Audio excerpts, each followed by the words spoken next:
Bonjour, la clinique Capsule Santé Sémia Saint-Bruno. Alors, je suis avec Patricia Span.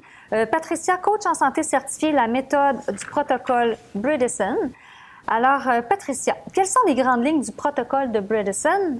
Qu'est-ce que c'est? En fait, moi, en tant que coach santé, avec une famille avec un historique très prévalent de déclin cognitif, je me suis particulièrement intéressée au sujet. Puis finalement, j'ai découvert un protocole, le protocole Bredesen, qui amenait beaucoup d'espoir pour les gens, là où il n'y en avait pas jusqu'à présent. Donc, le protocole Bredesen, en fait, Dr. Dale Bredesen, c'est un chercheur éminent aux États-Unis qui a fait 30 ans de recherche sur le déclin cognitif.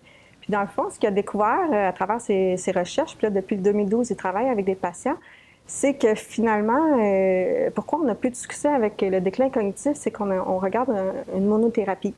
En fait, tous les traitements qu'on a traitent un seul facteur, alors que lui, ce qu'il a découvert dans ses recherches préliminaires, c'est qu'il y a au moins 36 facteurs qui sont en déséquilibre sur 15 à 20 ans, et c'est ce qui amène à avoir un début de déclin cognitif. OK, quand même, c'est pas mal. OK, et puis dans ces déséquilibres-là, quelles sont les étapes du protocole? En réalité, c'est que chez un patient, en fait, ce qu'on voit, c'est qu'il peut y avoir 36 ou un petit peu plus, là, la recherche continue, facteurs qui peuvent être en déséquilibre. Puis chez une personne donnée, normalement, quand on commence à avoir des pertes de mémoire, bien, il y a 10 à 15 facteurs qui sont en déséquilibre.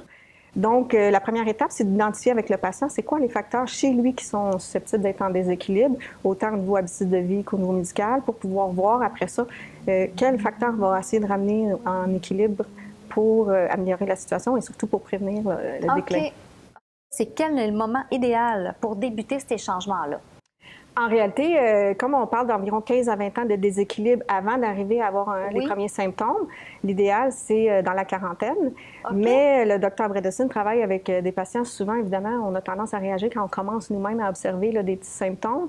Donc, plus tôt on agit, le mieux. Mais à tout moment, on peut travailler pour prévenir ou renverser. L'important, c'est de commencer, puis aussi, surtout, d'être bien accompagné, parce qu'on parle quand même de changement d'habitude de vie, bon, comme on sait, le stress, l'alimentation et tout ça.